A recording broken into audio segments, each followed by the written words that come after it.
Et nous allons passer à l'écoute de la parole. Donc on va continuer dans ce thème, les signes avant-coureurs du retour de Jésus-Christ. Mais avant tout, je vais prier. Merci mon Dieu, mon Père, pour ton amour manifesté en Jésus-Christ. Tu es vivant et vrai, tu es fidèle, tu es tout-puissant, tu es juste et véritable.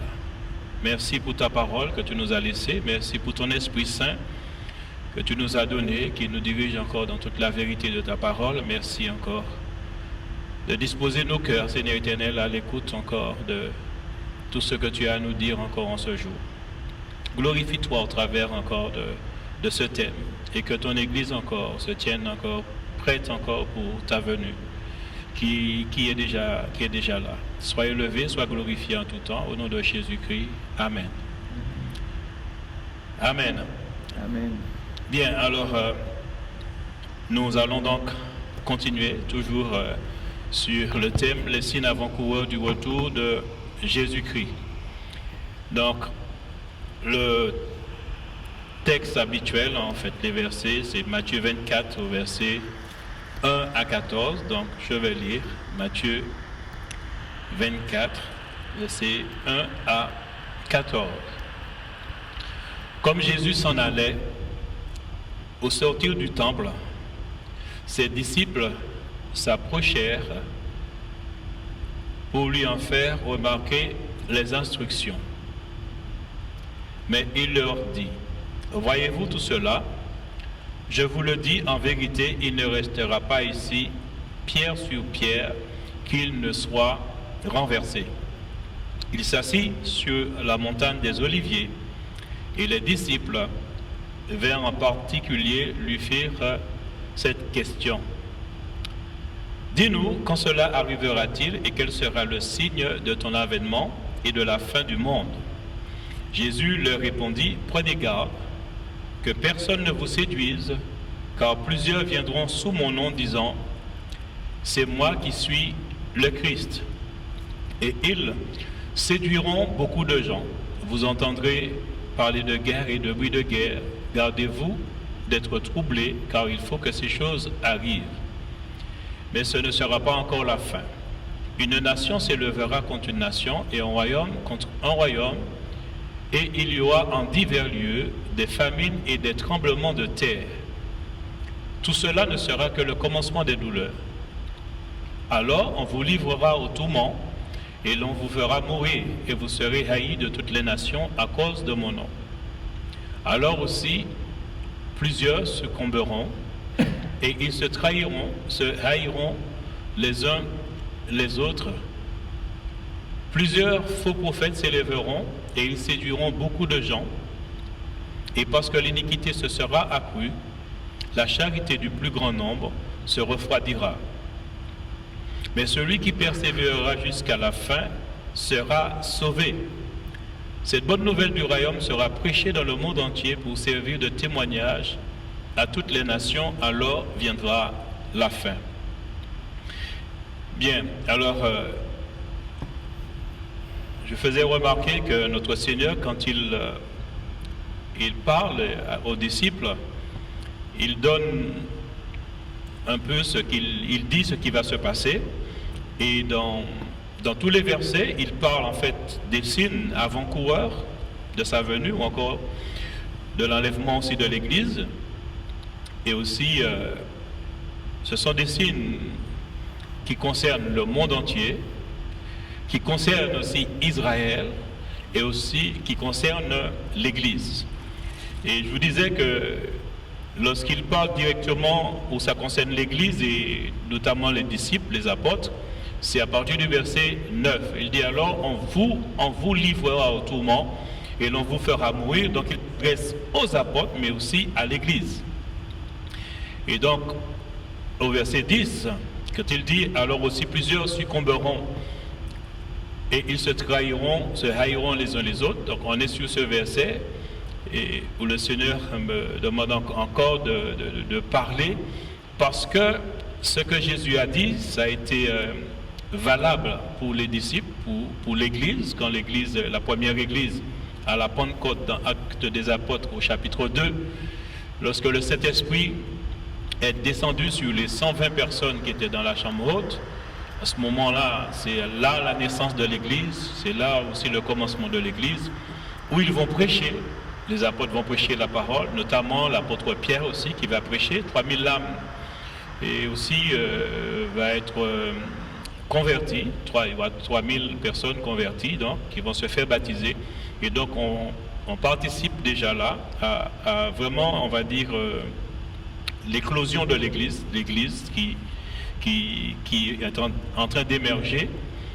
Et à partir de là aussi, les difficultés vont commencer. Dès que l'Église, dès que l'Église prend naissance, la persécution vient automatiquement. Ça, il faut le comprendre. Donc, tous ceux qui pensent être dans une église et qu'on peut aller au bord de la mer, pique-niquer, tout ça, faites attention. L'église, ce n'est pas ça. L'église, lorsqu'on entre dans l'église, on entre dans le royaume de Dieu, mais nous devons comprendre une chose. On entre dans un combat. Lorsqu'on entre dans l'église, on fait partie de l'église.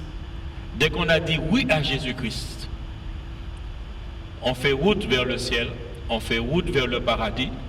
Nous sommes dans le royaume de Dieu, mais nous sommes aussi entrés dans une guerre. Nous sommes entrés dans un combat. Et ça, il ne faut pas l'oublier.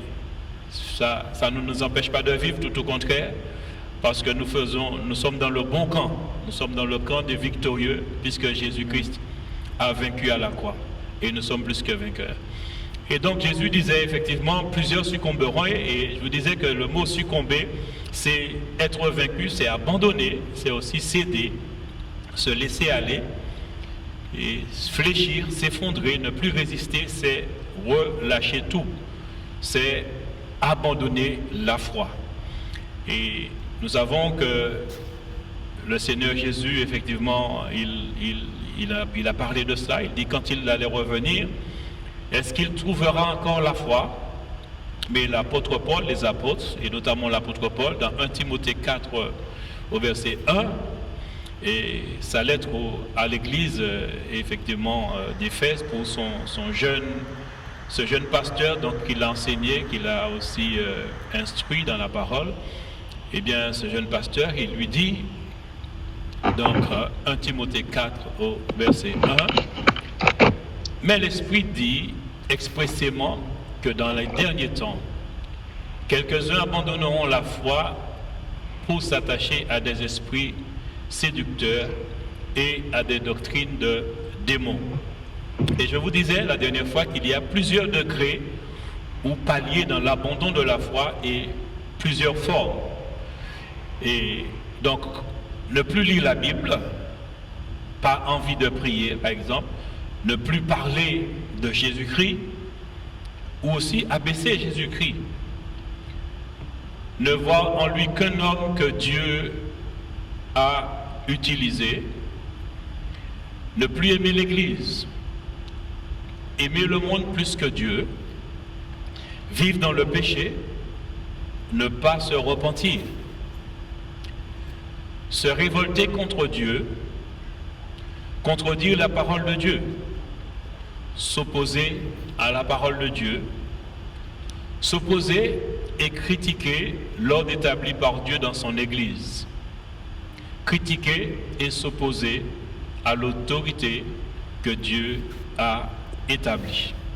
Donc, dans l'abandon de la foi, il y a plusieurs paliers, plusieurs formes, et la forme la plus, je veux dire, qui est dangereuse pour l'Église, c'est de mal interpréter la parole.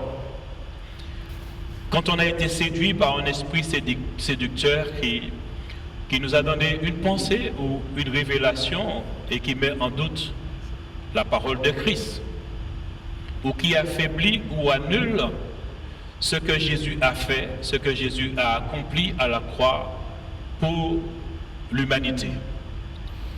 L'Église au début a combattu ces personnes et les apôtres les dénoncent dans la parole.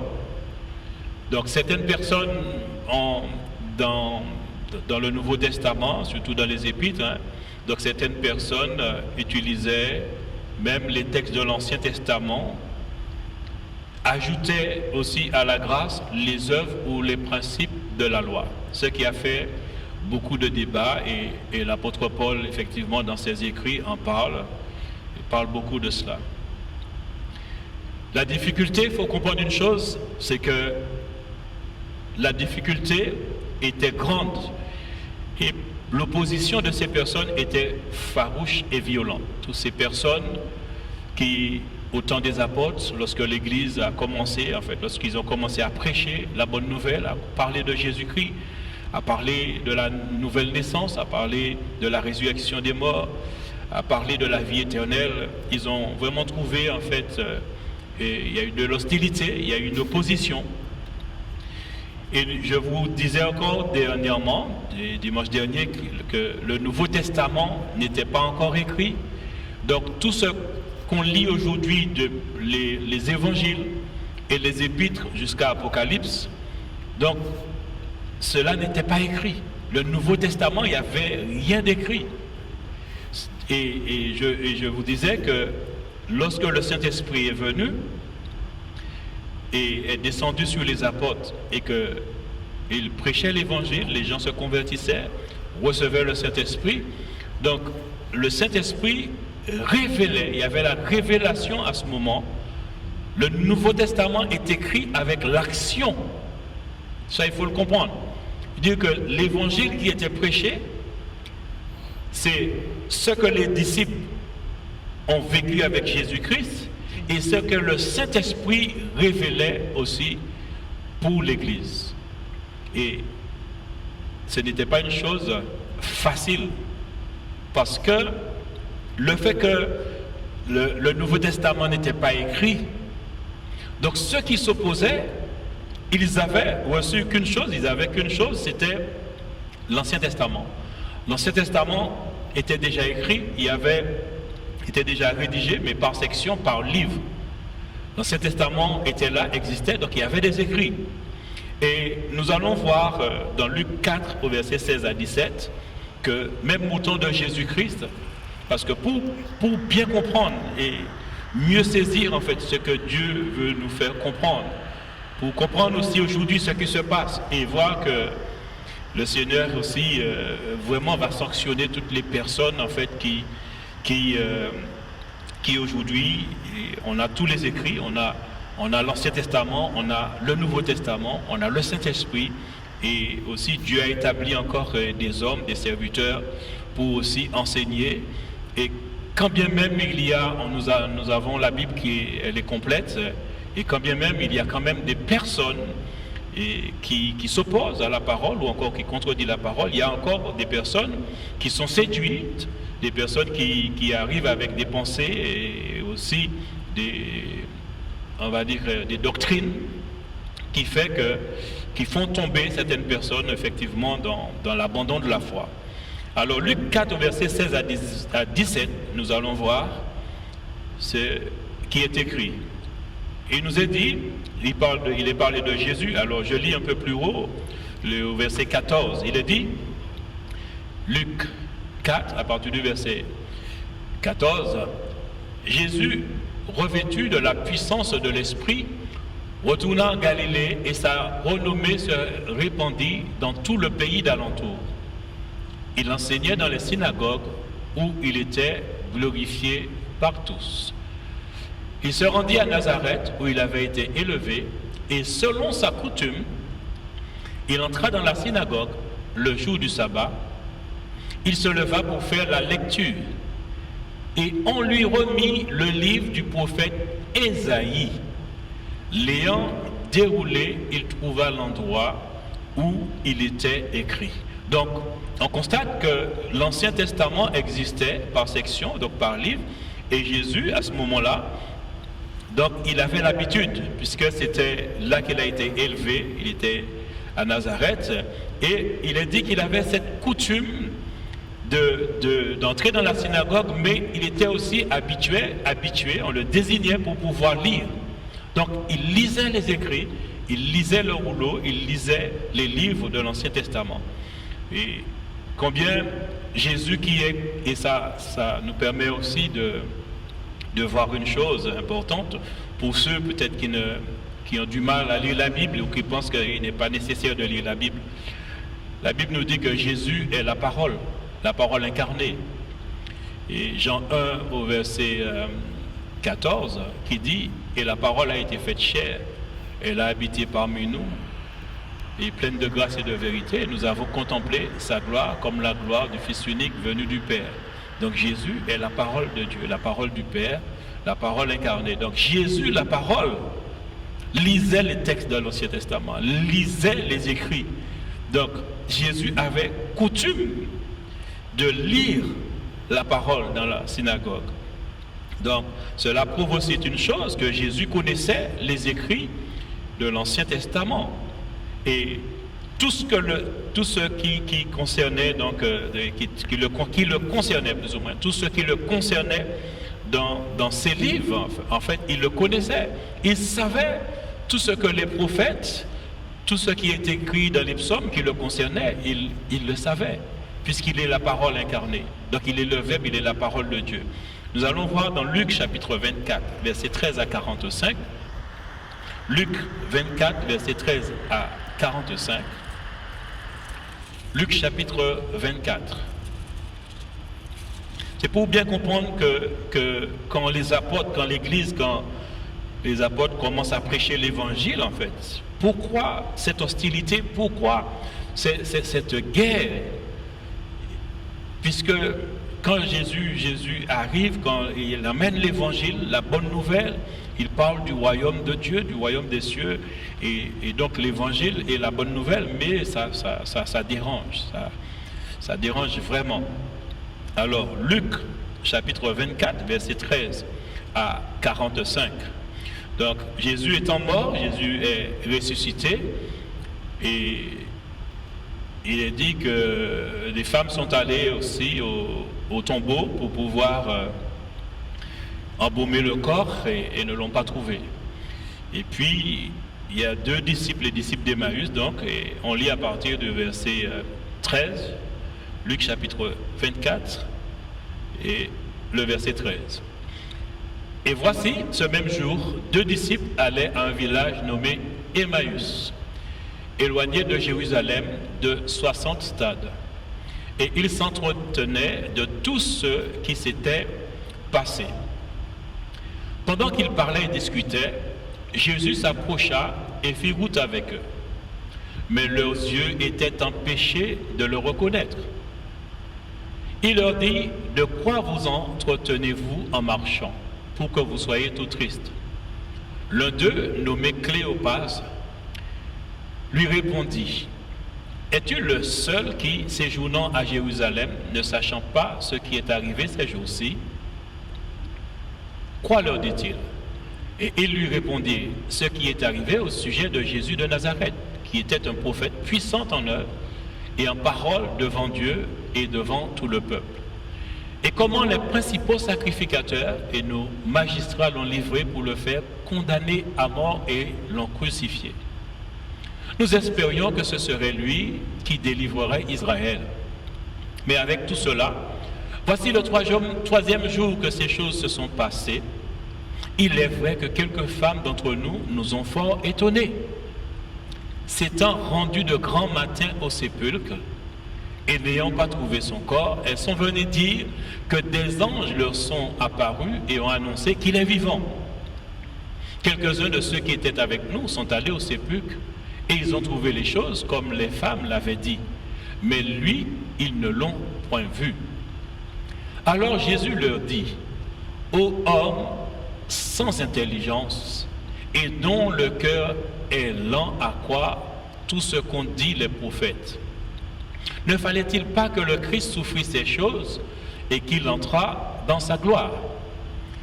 Et commençant par Moïse et par tous les prophètes, il leur expliqua dans toutes les Écritures ce qui le concernait.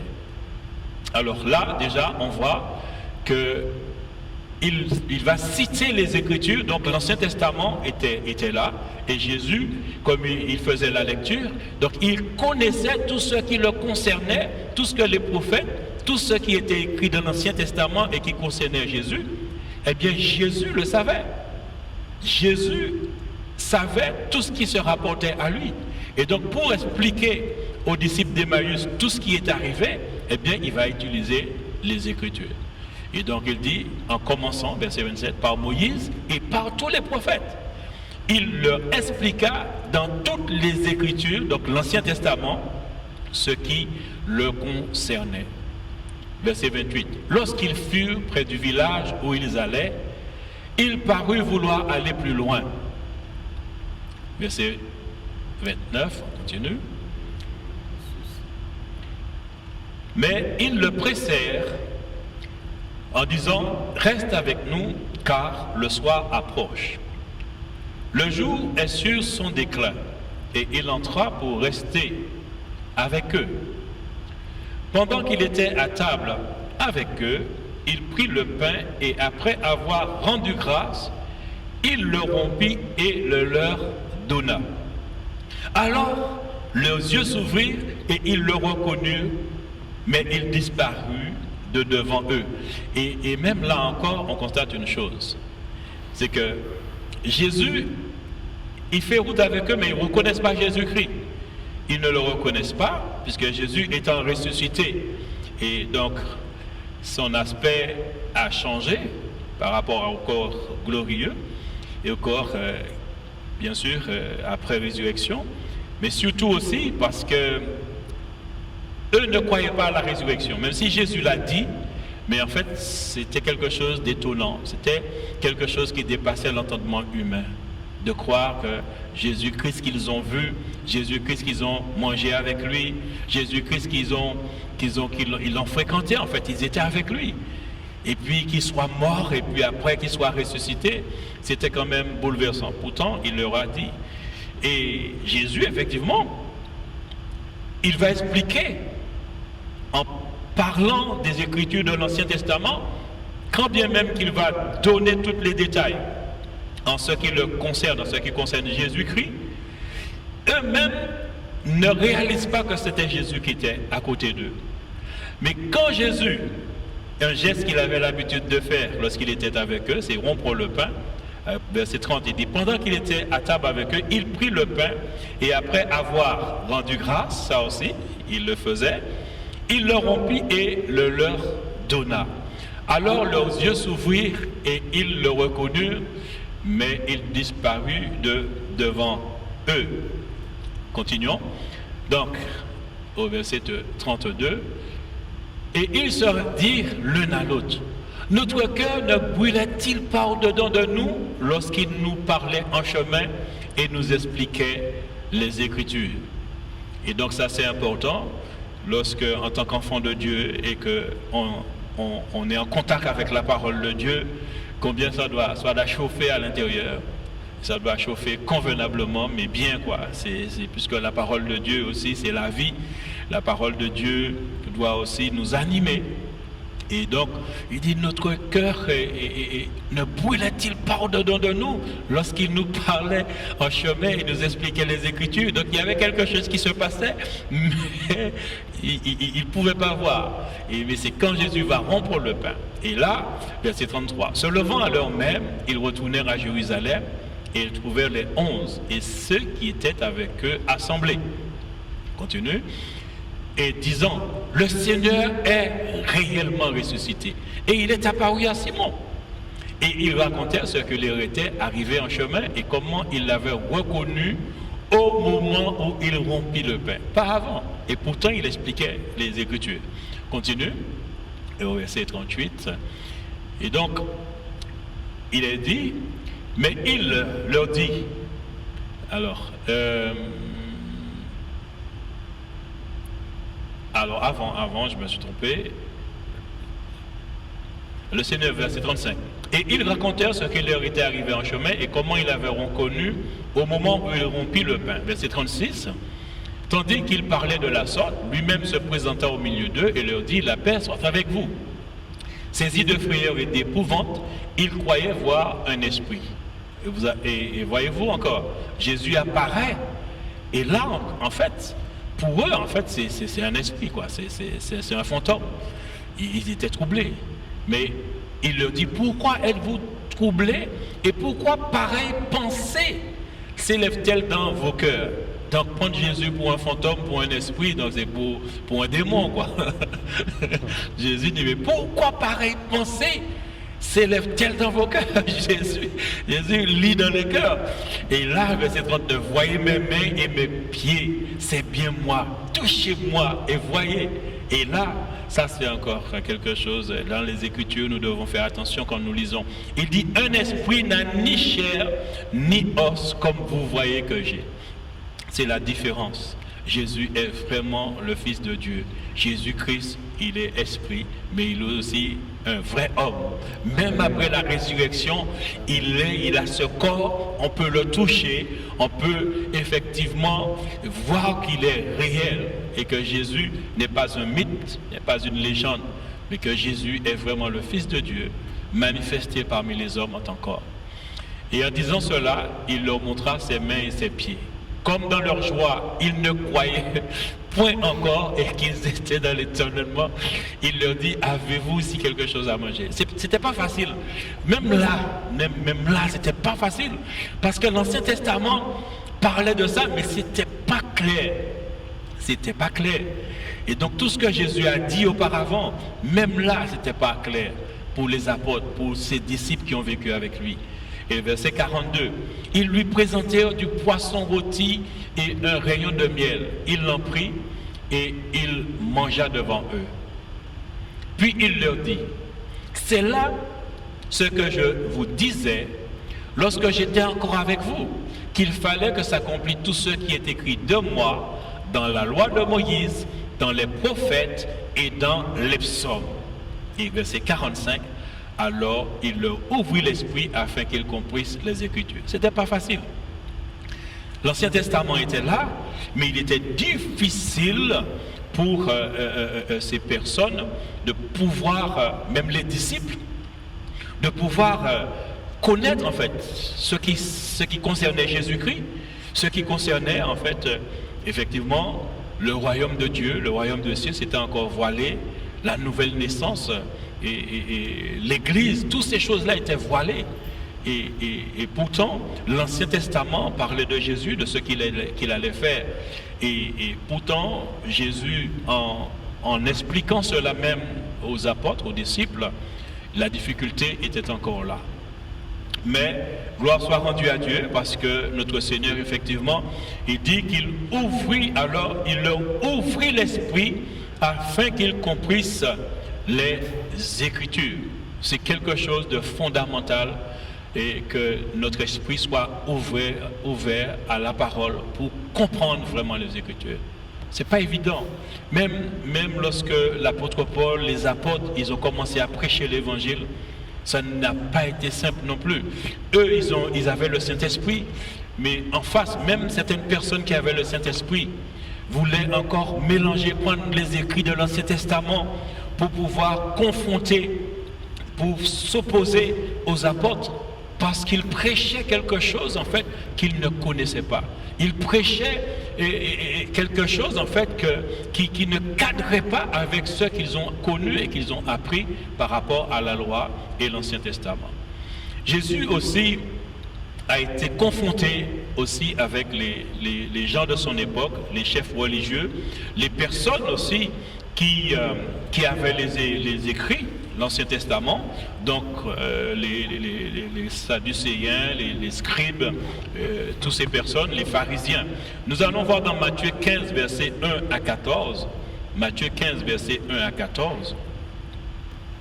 Matthieu 15, versets 1 à 14.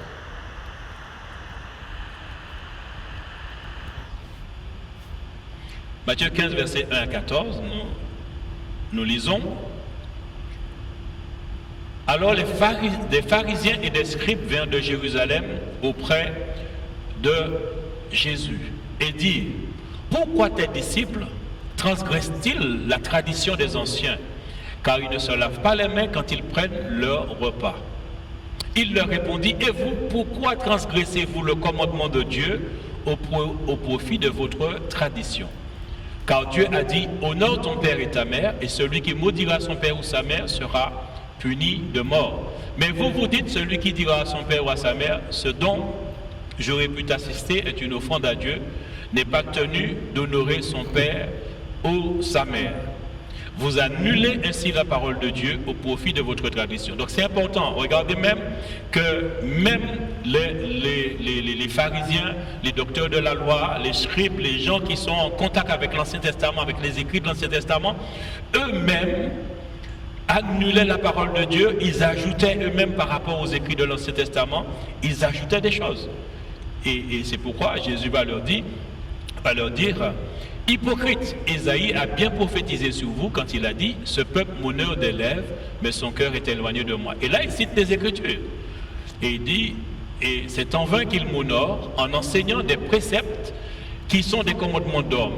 Ayant appelé à lui la foule, il lui dit, écoutez et comprenez, ce n'est pas ce qui entre dans la bouche qui souille l'homme, mais ce qui sort de la bouche, c'est ce qui souille l'homme. Alors, les disciples s'approchèrent et lui dirent, sais-tu que les pharisiens ont été scandalisés des paroles qu'ils ont entendues? Il répondit, toute plante que n'a pas plantée mon Père céleste sera déracinée. Laissez-les, ce sont des aveugles qui conduisent des aveugles. Si un aveugle conduit un aveugle, ils tomberont tous deux dans une fosse. Et là, le Seigneur met le doigt sur l'aveuglement spirituel de ces personnes qui avaient les écrits de l'Ancien Testament. Ces personnes qui lisaient l'Ancien Testament, ces personnes qui se référaient à l'Ancien Testament, et quand même ça ne respectait pas les écrits de l'Ancien Testament, puisqu'ils ajoutaient des choses, et Jésus leur a dit, vous annulez les commandements de Dieu par rapport à votre tradition, vous mettez la tradition en avant.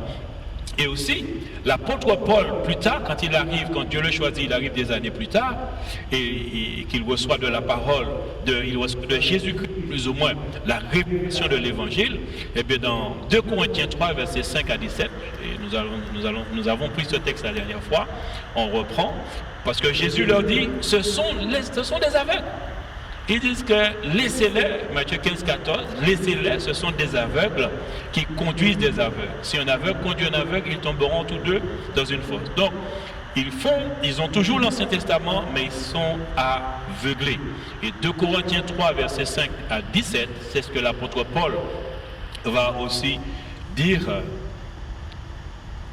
L'apôtre Paul, c'est ce qu'il va dire dans 2 Corinthiens, chapitre 3, versets 5 à 17.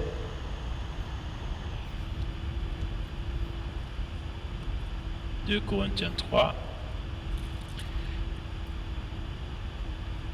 Il est écrit donc, ce n'est pas à dire que nous soyons par nous-mêmes capables de concevoir quelque chose comme venant de nous-mêmes. Notre capacité, au contraire, vient de Dieu. Et il nous a aussi rendus capables d'être ministres d'une nouvelle alliance. Non de la lettre, mais de l'esprit, car la lettre tue, mais l'esprit vivifie.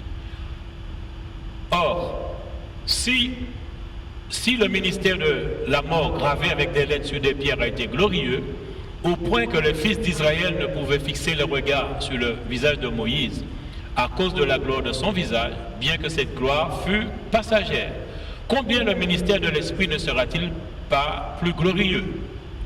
Si le ministère de la condamnation a été glorieux, le ministère de la justice est de beaucoup supérieur en gloire. Et sous ce rapport, ce qui a été glorieux ne l'a point été à cause de cette gloire qui lui est supérieure. En effet, si ce qui était passager a été glorieux, ce qui est permanent est bien plus glorieux. Ayant donc cette espérance, nous usons d'une grande liberté. Et nous ne faisons pas comme Moïse qui mettait un voile sur son visage pour que les fils d'Israël ne fixassent pas les regards sur la fin de ce qui était passager. Mais ils sont devenus durs d'entendement, car jusqu'à ce jour, le même voile demeure quand ils font la lecture de l'Ancien Testament. Et ils ne se lèvent pas parce que c'est en Christ qu'il disparaît. Donc regardez ce que l'apôtre Paul dit, qu'il y a un voile lorsqu'on lit l'Ancien Testament. Et verset 14, mais ils sont devenus durs d'entendement. Et donc on constate que dur d'entendement veut dire que la compréhension même de la parole, il y a comme quelque chose qui endurcit l'esprit, qui empêche à l'esprit d'aller plus loin. Et il dit, mais ils sont devenus durs d'entendement car jusqu'à ce jour le même voile demeure quand ils font la lecture de l'Ancien Testament et ils ne se lèvent pas parce que c'est en Christ qu'il disparaît. Donc c'est en Jésus-Christ, et verset 15 il dit, jusqu'à ce jour, quand on lit Moïse, alors quand il dit quand on lit Moïse, ça veut dire quand on lit l'Ancien Testament, c'est pour ne pas faire de répétition, mais quand on lit Moïse, quand on lit la loi, quand on lit Moïse, donc un voile est jeté sur leur cœur, mais lorsque les cœurs se convertissent au Seigneur, le voile est ôté. Et le verset 17, or le Seigneur c'est l'Esprit, et là où est l'Esprit du Seigneur, là est la liberté. Et donc l'apôtre Paul, effectivement, il dit ces choses-là parce que lorsque l'apôtre Paul a rencontré Jésus-Christ, l'apôtre Paul était quelqu'un qui était un fervent disciple de la loi du judaïsme. Et dans le livre de Philippiens 3 verset 1, Philippiens 3 verset 1 à 11, l'apôtre Paul, nous allons voir que pourquoi l'apôtre Paul il défend la grâce, il défend on va dire la manifestation vraiment de la grâce par l'évangile et par le Saint-Esprit. Et nous allons voir donc au sujet de Paul. Il est dit, alors Philippiens 3 au verset 1 à 11, au reste mes frères, réjouissez-vous dans le Seigneur. Je ne me lasse point de vous écrire les mêmes choses, et pour vous cela est salutaire. Prenez garde aux chiens, prenez garde aux mauvais ouvriers, prenez garde aux faux circoncis, car les circoncis, c'est nous qui rendons à Dieu notre culte par l'Esprit de Dieu, qui nous glorifions en Jésus-Christ et qui ne mettons point notre confiance en la chair. Stop-là. Donc, il dit, prenez garde aux chiens, prenez garde aux mauvais ouvriers, aux faux circoncis. Donc, les faux circoncis, c'est les personnes, en fait, qui se disent juifs et qui ne sont pas vraiment. Ou encore, mais qui sont juifs, mais qui n'ont pas compris le sens du message et au point qu'ils sont toujours restés accrochés à la loi, à l'Ancien Testament, parce que plus bas, il dit, car les circoncis, parce que Paul est déjà dans la dimension spirituelle, connaissant la vérité, il dit qu'alors circoncis, veut dire le vrai juif, c'est nous qui rendons à Dieu notre culte par l'Esprit de Dieu, parce qu'on est entré dans la grâce, on entre dans une dimension d'esprit. On n'est plus dans une dimension de chair, il faut faire ceci, il faut faire cela, il ne faut pas manger du cochon, il ne faut pas manger du jambon, il ne faut pas faire ceci, il faut, c'est le samedi, en fait, on n'est plus là-dedans, on est dans la dimension de l'esprit, et dans la dimension de l'esprit, c'est tous les jours qu'on doit rendre un culte à Dieu. Et donc il dit, car les circoncis, c'est nous qui rendons à Dieu notre culte. Et il ne dit pas de jour, il ne cite pas de jour. Il dit à Dieu notre culte par l'Esprit de Dieu. Et déjà Jésus disait que le Seigneur, que notre Dieu, le Père, cherche les adorateurs, mais ceux qui l'adorent en esprit et en vérité. Et je crois que c'est dans Jean 4, et le verset peut-être 24, je crois. Mais Jésus déjà annonçait la couleur en ce qui concerne la grâce. Donc c'est nous qui rendons à Dieu notre culte par l'Esprit de Dieu, qui nous glorifions en Jésus-Christ et que ne mettons point notre confiance en la chair. Continue. Moi aussi, cependant, j'aurais sujet de mettre ma confiance en la chair. Si quelqu'un croit pouvoir se confier en la chair, je le puis davantage. Donc, quand l'apôtre parle de la chair, il parle ici d'une certaine satisfaction qu'on a lorsqu'on a la connaissance. Donc, où il pouvait se glorifier parce qu'il avait vraiment de la connaissance. Et c'est ce qu'il dit au verset 5. Moi circoncis le 8e jour de la race d'Israël, de la tribu de Benjamin, hébreu, né d'hébreu. Quant à la loi, pharisien, quant aux ailes persécuteurs de l'Église, irréprochable à l'égard de la justice de la loi. Donc il dit qu'il était irréprochable à l'égard de la justice de la loi, mais il dit, mais ces choses qui étaient pour moi des gains, verset 7, je les ai regardées comme une perte à cause de Christ. Et même, je regarde toutes choses comme une perte à cause de l'excellence de la connaissance de Jésus-Christ mon Seigneur, pour lequel j'ai renoncé à tout et je les regarde de la boue afin de gagner Christ. Ça veut dire la connaissance de la loi, où il dit qu'il était excellent dans ce domaine. Il connaissait la loi, il combattait pour le judaïsme, il combattait, et pourtant quand il rencontre Christ, il considère cela comme de la boue. Et il dit au verset 9, il dit, bon, afin de gagner Christ et d'être trouvé en lui, non avec ma justice, celle qui vient de la loi, mais celle qui s'obtient par la foi en Christ, la justice qui vient de Dieu par la foi. Et au verset 10, afin de connaître Christ et la puissance de sa résurrection et la communion de ses souffrances en devenant conforme à lui dans sa mort, pour parvenir, si je puis, à la résurrection d'entre les morts. Alors, la verset 10 et 11, il y a quand même quelque chose de très fort là-dedans, parce que si nous retournons, si nous voyons dans le Nouveau Testament, même Jésus a annoncé sa mort. Jésus a annoncé sa résurrection aux apôtres, aux disciples qui étaient avec lui. Lorsque Jésus est ressuscité, les femmes qui ont été au tombeau, ils ont vu Jésus. Lorsqu'ils l'ont dit, les apôtres, ils sont allés voir. Ils n'ont pas vu le corps, ils n'ont pas cru. Tous les apôtres n'ont pas cru. Il faut voir, il faut comprendre qu'en fait, parce qu'il y a tellement cet ancrage dans l'Ancien Testament qui est là, qu'en fait, quelqu'un qui a été ressuscité et puis après, qui est resté vivant, donc c'était impossible, c'était quelque chose. C'est pourquoi les apôtres étaient étonnés. Lorsqu'on leur parlait, ils disaient, oui, il est ressuscité, oui, on l'a vu. Donc, il y avait cet étonnement. Et l'apôtre Paul dit, afin de connaître Christ et la puissance de sa résurrection.